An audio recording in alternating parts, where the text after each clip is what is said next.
Tonight at 8:30, cancer concerns in your shampoo. Last night we told you about a chemical found in some popular shampoo. That shampoo bottle in your shower right now. The one you've reached for every morning for years without once reading the back. What's in it doesn't rinse away. It soaks through your scalp and into your bloodstream. Traces show up in your blood within 20 minutes of a single wash. 20 minutes. And 8 of the most popular brands in America are still packing their bottles with compounds Europe restricted, toxicologists flagged, and lab studies tied to hormone disruption.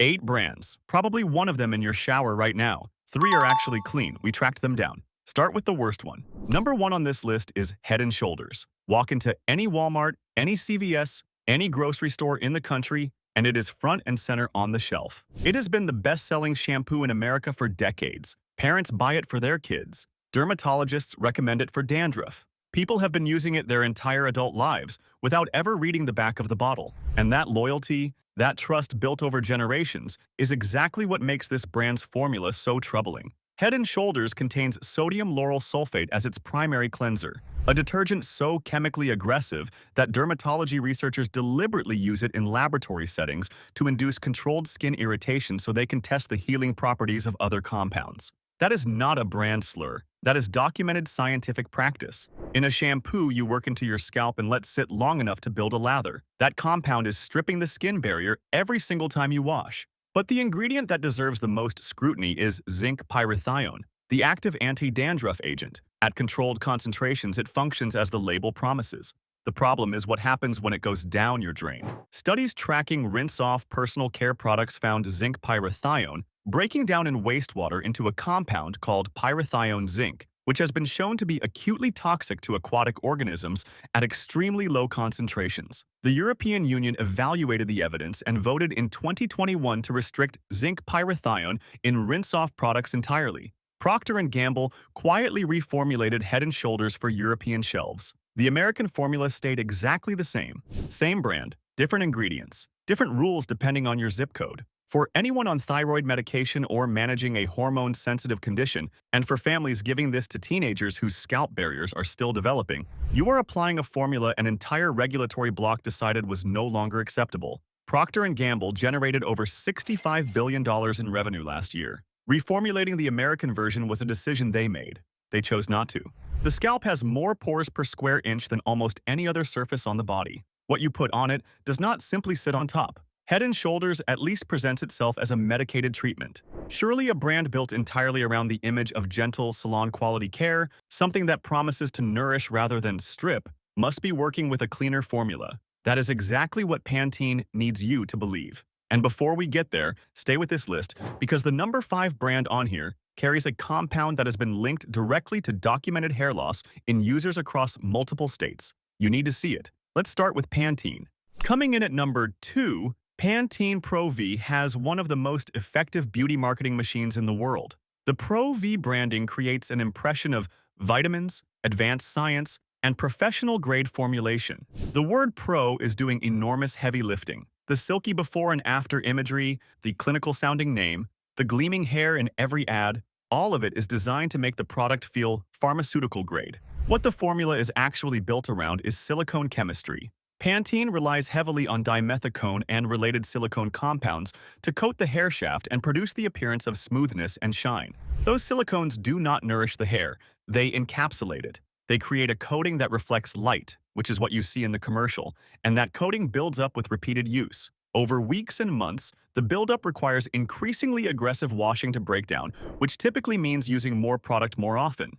You are buying more Pantene to manage a problem Pantene created. That is not an accident of chemistry. It is a closed-loop business model disguised as hair care. But beyond the silicones, the deeper concern is what Pantene combines them with. Parabens, specifically methylparaben and propylparaben in many formulas, function as preservatives by mimicking estrogen at receptor sites in the human body. The European Commission has restricted certain parabens in leave-on cosmetics because of their endocrine-disrupting potential, particularly for people managing hormone-sensitive health conditions, or using this product daily over the course of many years. Pantene US formulas still contain them.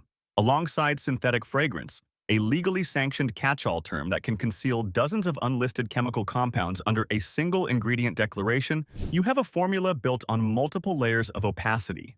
For anyone applying this to their scalp every day for years, that is sustained, repeated delivery of estrogen-mimicking compounds through one of the most absorbent surfaces on the body.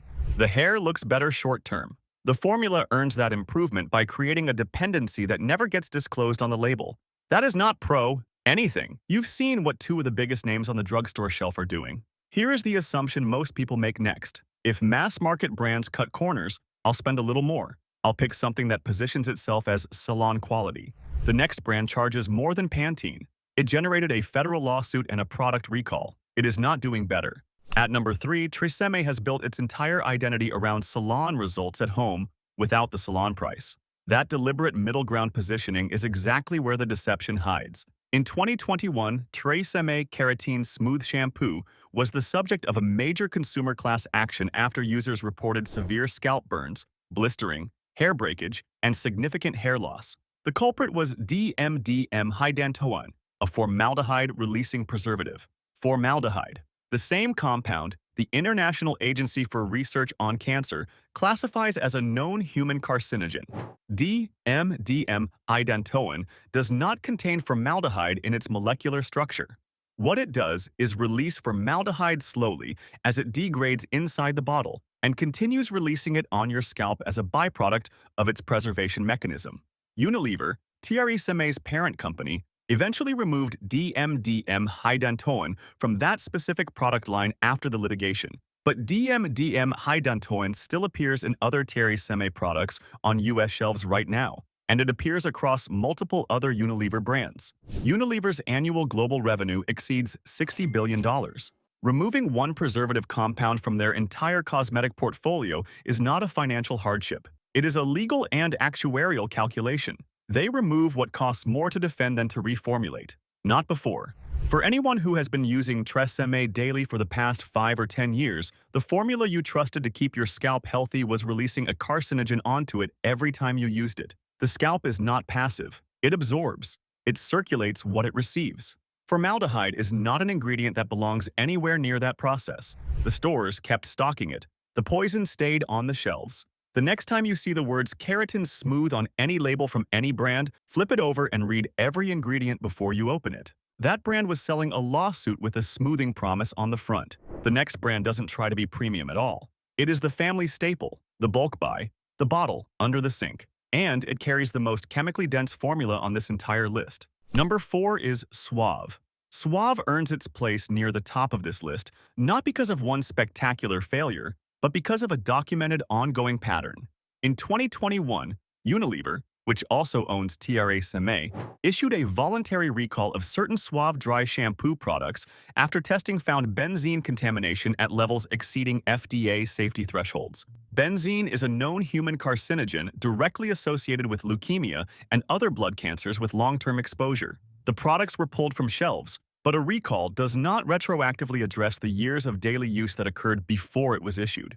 And Suave's standard shampoo formulas continue to carry sodium lauryl sulfate, petroleum-derived synthetic colorants, and synthetic fragrance compounds that are never individually disclosed on the label. Toxicologists use the term cocktail effect to describe what happens when multiple compounds with overlapping biological mechanisms are combined in a single product applied to the body repeatedly over time. The U.S. Cosmetic Regulatory Framework does not require that combination to be tested as a unit at actual use concentrations over a realistic exposure period.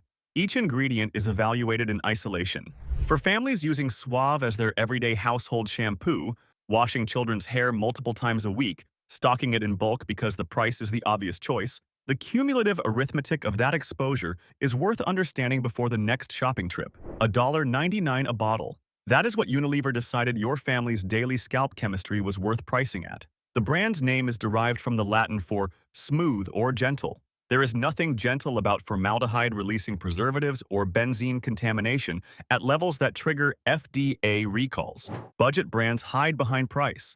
Heritage brands hide behind trust. Natural brands hide behind botanical language. The next brand has spent 50 years mastering exactly that last strategy, and the gap between its front label and its ingredient list is one of the widest on this entire list. Number 5 is Herbal Essences. The original launch in the 1970s built a genuinely earthy identity. The name still carries all that weight. Herbal Essences. It sounds like something grown in a field rather than synthesized in a petrochemical facility. The current Bio-Renew line doubled down by partnering with the Royal Botanic Gardens at Kew in the UK, one of the most respected plant science institutions in the world. Procter & Gamble used that partnership extensively across U.S. marketing materials. What the partnership involves in practice is the inclusion of plant-derived antioxidants in select formula variants. What the full ingredient list of those same formulas includes is sodium lauryl sulfate as the primary cleanser, synthetic fragrance, and in multiple Bio-Renew product variants,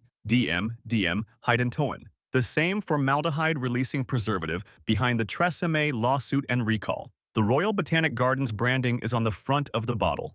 The DM hydantoin is in the fine print on the back. The word herbal is not a regulated term in U.S. cosmetics law. No government body requires a product called herbal to contain any meaningful concentration of any plant compound whatsoever. It is a marketing descriptor with no legal content requirement. If this has been your brand for 10 or 20 years because the name felt gentler and more natural than the clinical alternatives, you were buying a feeling, not a formula. Drop a comment below if Herbal Essences is sitting in your shower right now. Let's see how many people have been sold that feeling for decades. The brand spends more money telling you it is botanical than it spends on making the formula actually botanical. That is the entire business model. We are not done yet. The next brand on this list is found in almost every American household, and what the ingredient panel reveals about it is one of the most striking examples of the gap between branding and chemistry on this entire list. Stay with us. See the full pattern forming? Budget brands hide behind price.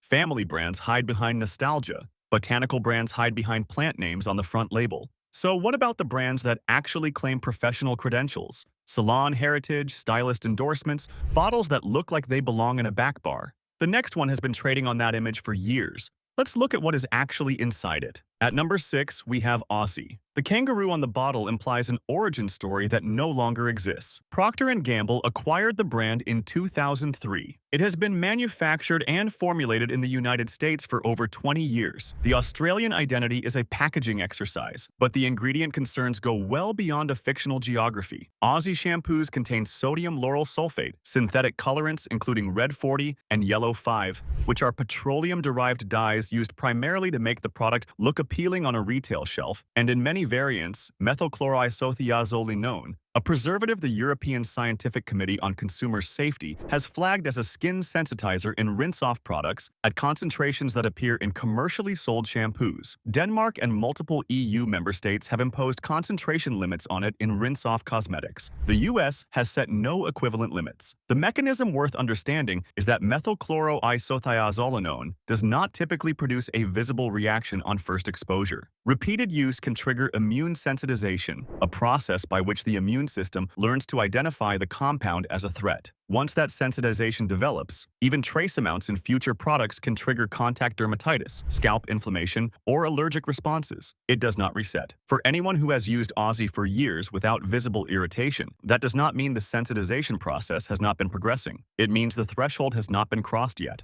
3 generations of families have washed with this brand. 3 generations of petroleum dye and sensitizing preservative on every scalp in the household. The kangaroo stays. The chemistry never changes, and the immune sensitization, once triggered, is permanent. A lot of people make their move at this point. They commit to a professional line, something with genuine research behind it. The next brand is made by L'Oreal, the largest cosmetic company in the world. Its formula has contained a California-listed carcinogen. Number 7 is Garnier Fructis. L'Oreal is behind Garnier, and L'Oreal spends billions annually on research and development. They have the resources and the expertise to know exactly what every compound in their formulas does inside the human body. That context makes what follows difficult to explain charitably. Garnier Fructis shampoos have contained cocamide DEA, a foaming and thickening agent derived from coconut oil. The coconut derivation sounds reassuring. In 2012, the state of California added cocamide DEA to the Proposition 65 list of chemicals known to cause cancer, not suspected. Listed. A class action lawsuit against L'Oreal followed. L'Oreal reformulated Garnier products for California, removing cocamide DEA from formulas available in that state specifically. Products sold in states without Prop 65 requirements continued to contain it. Same brand, same bottle. different formula depending on the legal environment of the state where it was sold. L'Oreal's public position was that cocamide DEA is only a concern at concentrations above those used in their formulas. That may hold as a single ingredient, single exposure argument. It does not address daily scalp absorption over years. It does not address the cocktail effect with other compounds in the same bottle. The calculation L'Oreal is declining to make on your behalf is one you have to make yourself. What brand has been in your shower for the last 5 years? Drop the name in the comments. A company with L'Oreal's research infrastructure knew what Proposition 65 meant in 2012. They chose to address it state by state, only where the law compelled them to. That is not a safety standard. That is a legal minimum. 7 brands down, 7 companies, 7 variations of the same playbook. Control the front label, manage the ingredient list as a cost and liability calculation, and rely on consumers to assume the FDA has reviewed all of it before it reaches shelves. The FDA does not pre-approve cosmetic ingredients. The last brand on this list has been operating under that reality longer than any of the others. Number 8 is VO5. At under $2 in most stores, no one expects a sophisticated formula. VO5 earns its place on this list not because it is deceiving anyone about being premium. It earns it because of what millions of people apply to their scalps regularly under the assumption that cheap, long-established, and widely available must mean thoroughly reviewed. The formula contains sodium lauryl sulfate, DMDM hydantoin, artificial fragrance, and synthetic petroleum-derived colorants. 4 overlapping categories of concern in a single product, priced to encourage daily use across entire households. The structural reality of the U.S. cosmetic regulatory system is that the FDA does not pre-approve ingredients before products go to market. Any company can include any ingredient in a shampoo and sell it in the United States as long as they avoid making explicit drug claims on the label. The agency can act only after documented harm accumulates through reported adverse events and builds into a regulatory case. For a product that has been on American shelves since 1955, 70 years, at a price that encourages high-frequency use across multiple generations of the same family, the window between harm and regulatory response is measured in decades, not months. Not safe, not clean, just under the threshold where anyone has been compelled to act yet. The formula has not meaningfully changed in decades. The regulatory environment that allowed it onto shelves in 1955 has not meaningfully changed either. That is not a coincidence. That is a system designed to protect shelf placement, not your scalp. Now here is what genuinely clean looks like. 3 brands that have passed rigorous independent testing, disclose every ingredient without legal camouflage, and contain none of the compounds we just covered. The first safe pick is Acure. You may have seen it at Whole Foods or on Amazon, and it has earned that shelf space through formulation, not marketing spend. Acure shampoos are independently verified by the Environmental Working Group's Skin Deep database, which assesses every ingredient for toxicity, carcinogen classification, endocrine disruption potential, and bioaccumulation risk. Every Acure formula scores in the low hazard range. No sodium lauryl sulfate, no parabens, no synthetic fragrance. All scent comes from fully disclosed essential oils individually named on the label. No DMDM, hydantoin, or any formaldehyde-releasing preservative of any kind. The surfactant system uses gentler plant-derived alternatives that clean without stripping the skin barrier every wash. The lather is lighter than what most people are used to because foam is a cosmetic byproduct of aggressive sulfate chemistry, not a measure of how well the hair is being cleaned. After 2 or 3 washes, the scalp adjusts. Natural oil production recalibrates to the absence of daily overstripping. Some people go through a brief transition period where the hair feels different than they're used to. That is the scalp recovering from what was being done to it. Open an Acure bottle, and the scent is immediate and identifiable. Bergamot, argan, rosehip, whatever the formula specifies, and every source is named. That is the difference between fragrance as a legal shield and scent as an honest declaration. Acure runs $10 to $12 for a substantial bottle, at or below the price of several brands on this list that were generating recalls and class action litigation. The second safe pick is Briogeo. This is the brand dermatologists and clean formula researchers most consistently name when asked for a professional-grade shampoo that holds up under serious ingredient scrutiny. Briogeo's Be Gentle, Be Kind line uses a surfactant system built from sugar-derived compounds with no sulfates anywhere in the formula. and a preservation system built on naturally derived alternatives with long, well-documented safety profiles. It is EWG verified, free of parabens, free of synthetic fragrance, free of silicones, and free of formaldehyde-releasing preservatives of any kind. Briogeo also publishes sourcing information alongside the ingredient list, not just the compound name, but what form it takes in the formula and where it originates. In the shower, it produces a light, clean lather, a subtle scent from botanicals individually named on the label, and hair that after rinsing feels genuinely clean rather than coated. If you have been using silicone-heavy products for years, the first few washes may feel unfamiliar. That is the silicone film leaving the hair shaft. What you are feeling underneath it is your actual hair. Briogeo runs between $20 and $28 per bottle. For a product applied directly to your scalp several times a week, independently verified to be working with your body rather than against it, that price looks very different next to the brands that were generating lawsuits and recalls.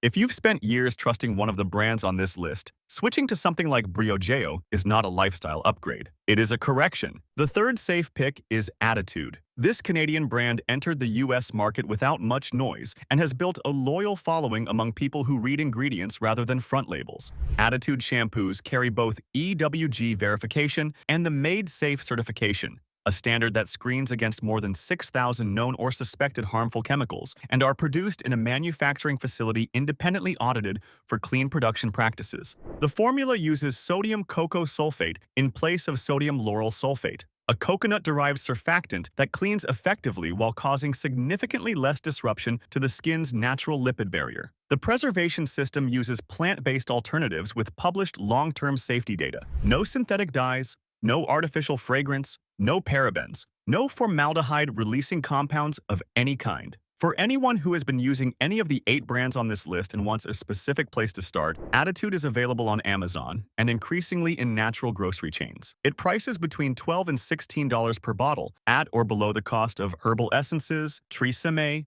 and Garnier Fructis, which were hiding recalled compounds and listed carcinogens behind botanical imagery and coconut oil language. After the first week on Attitude, most people notice the same thing. The scalp feels balanced, not stripped and dry the day after washing. That is the difference between a cleanser and an overstripper. Your scalp does not need a chemical load it cannot process. It needs cleaning. These 3 brands do exactly that, and only that. Now you know what is inside the most popular shampoo brands in America. You know which companies have been running dual formulations. Compliant for European regulators, cheaper for American consumers. You know which ingredients are buried in the fine print while the front label sells a different story entirely. Flip your bottle over tonight. The front is a promise a marketing department was paid to write. The back is the actual formula. Subscribe now, and if you're watching on TV, tap your remote so you never get blindsided again.